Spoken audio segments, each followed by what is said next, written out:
Welcome students. In this video you will learn theorem 10.6 of chapter 10 circles. Theorem की statement को देखिए. Equal chords of a circle are equidistant from the centre. अगर किसी circle में दो code equal होंगी तो उनका सेंटर से डिस्टेंस सेम होगा, इक्वल होगा.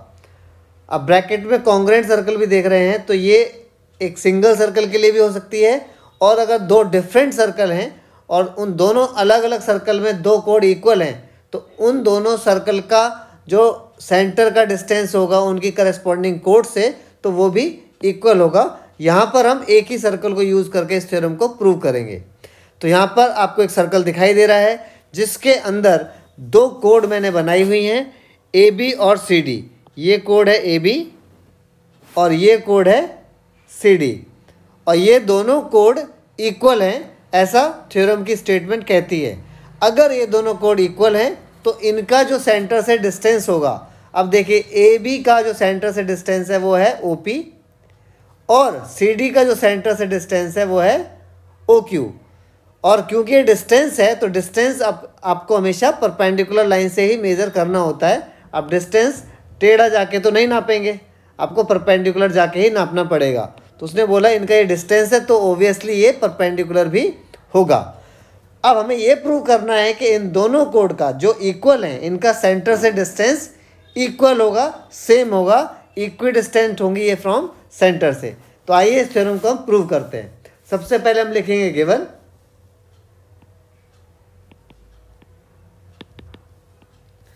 सर्कल में आपको किस तरीके से लिखना होता है आपको पता होगा, अगर आपने पहले की थ्योरम्स को देखा है, पढ़ा है, तो सर्कल में लिखते हैं given a circle C O R, जिसमें सेंटर ओ और रेडियस आर है, in which A B and C D are two equal chords. A B और सी डी इक्वल कोड्स हैं और ओ पी और ओ क्यू इनका distance है centre से. तो आप लैंग्वेज में भी लिख सकते हैं या आप ऐसे लिख सकते हैं also O P is perpendicular to A B क्योंकि डिस्टेंस है, and O Q is perpendicular on C D. ये आपको गिवन है. अब आपको क्या प्रूव करना है वो आप टू प्रूव में लिखेंगे. हमें प्रूव करना है कि इन दोनों कोड का जो सेंटर से डिस्टेंस है, ए बी का सेंटर से क्या डिस्टेंस है, देखिए ए बी का ये डिस्टेंस है ओ पी और सी डी का क्या डिस्टेंस है ओ क्यू.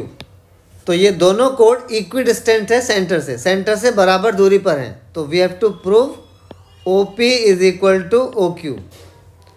ये प्रूव करने के लिए आपको इसमें करनी पड़ेगी कंस्ट्रक्शन. तो लिखते हैं कंस्ट्रक्शन.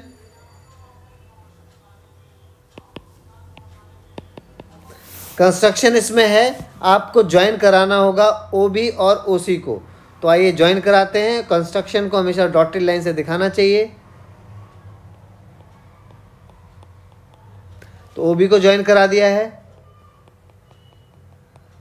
और ओ सी को ज्वाइन करा दिया है. तो ये कंस्ट्रक्शन में आप लिखेंगे ज्वाइन ओ बी एंड ओ सी. अब हम करेंगे इस थ्योरम का प्रूफ. इस थ्योरम को प्रूव करने के लिए हमें इन दोनों ट्राइंगल्स को, जिसको मैं मार्क कर रहा हूं फिगर में देखिए, ट्राइंगल ओ पी बी और ट्राइंगल ओ क्यू सी को कॉन्ग्रुएंट करना पड़ेगा. और ट्राइंगल्स को कॉन्ग्रुएंट करने के लिए आपको ट्राइंगल की कोई तीन चीज़ों को इक्वल करना होता है. तो अभी आप देख रहे हो कि ओ बी और ओ सी इक्वल है, ठीक है, एंगल 90 भी है, लेकिन अभी तीसरी चीज़ आपके पास नहीं है. तो हम वो तीसरी चीज़ इक्वल करने की कोशिश करेंगे. तो सबसे पहले देखिए मैं इसमें लिखूँगा ए बी इक्वल है सी डी के. अब देखो क्वेश्चन में गिवन था A B and C D are equal chords. ये स्टेटमेंट में गिवन है आपको. तो आप लिखेंगे ये दोनों कोड इक्वल हैं क्योंकि ये आपको स्टेटमेंट में गिवन था. अब देखो ए बी पर परपेंडिकुलर ड्रॉ किया गया हुआ है, ठीक है, ओपी देख रहे हैं आप। और जब आप सेंटर से किसी कोड पर परपेंडिकुलर ड्रॉ करते हैं तो थ्योरम 10.1 अगर आपने प्रूव की हुई है तो आपको स्टेटमेंट पता होनी चाहिए, perpendicular drawn from centre to any code bisects the code, यानी ओपी ने ए को बाइसेक्ट कर दिया है। इसका मतलब ये हुआ कि जो ए बी है वो ट्वाइस होगी AP के भी और PB के भी। तो हम यहाँ पे PB लिखने वाले हैं क्योंकि हमें PB की ज़रूरत पड़ेगी। और उसी प्रकार ये जो CD है ये होगा ट्वाइस ऑफ CQ, तो हम लिखेंगे CD को ट्वाइस ऑफ CQ। और ये हम क्यों लिख पाए हैं, थ्योरम 10.1 की वजह से लिख पाए हैं। तो आपको यहाँ पे स्टेटमेंट या रीज़न देना पड़ेगा, because perpendicular drawn from centre to code bisects the code. अगर आप सेंटर से कोड पर परपेंडिकुलर डालेंगे तो it will bisect the code, ये कोड को बाइसेक्ट कर देगी। अब देखो 2 से 2 हो गया कैंसिल, तो आपने ये प्रूव कर लिया है कि PB जो है वो CQ के इक्वल हो गया। इसकी आगे ज़रूरत पड़ेगी ट्राइंगल्स को कॉन्ग्रुएंट करने में। तो आप लिखेंगे हम ट्राइंगल्स के नाम जिनको हमें कॉन्ग्रुएंट करना है। तो आप लिखेंगे नाउ इन ट्राइंगल OPB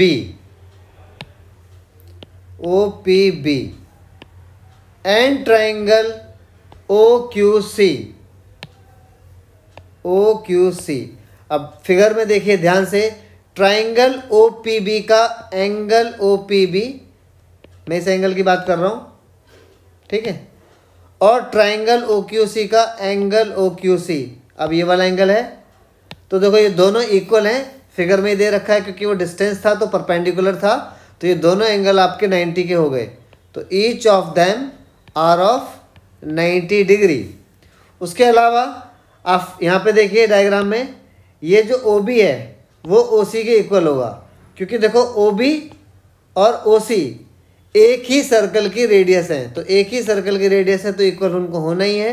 तो आप लिखेंगे इस ट्राइंगल का OB, OPB का ट्राइंगल का OB और ट्राइंगल OQC का OC। फिगर में देखिए ट्राइंगल OQC का OC, ये दोनों इक्वल हैं because both of them are radii of same circle, एक ही सर्कल की रेडियाई हैं, रेडियस हैं। और इस ट्राइंगल का PB, ट्राइंगल OPB का PB और ट्राइंगल OQC का QC इक्वल है। क्यों? यह आपने अभी ऊपर प्रूव किया था, तो इसको आप लिखेंगे प्रूव्ड अबव, ऊपर हमने प्रूव किया था। अब आपने 3 चीज़ें इक्वल करी हैं, अब आपको देखना होगा कि कौन सा कॉन्ग्रुएंसी का रूल लगा है। तो therefore triangle OPB is congruent to triangle OQC।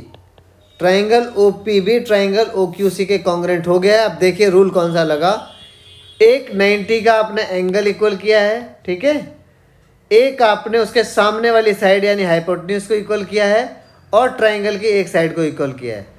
तो आपको पता होना चाहिए जब राइट एंगल, हाइपोटेन्यूज और एक अन्य साइड इक्वल करते हैं तो कॉन्ग्रुएंसी का रूल लगता है RHS।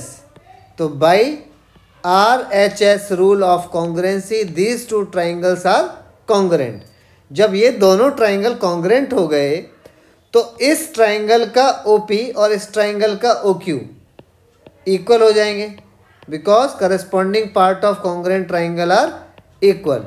तो CPCT से OQ और OP एंड OQ इक्वल हो गए।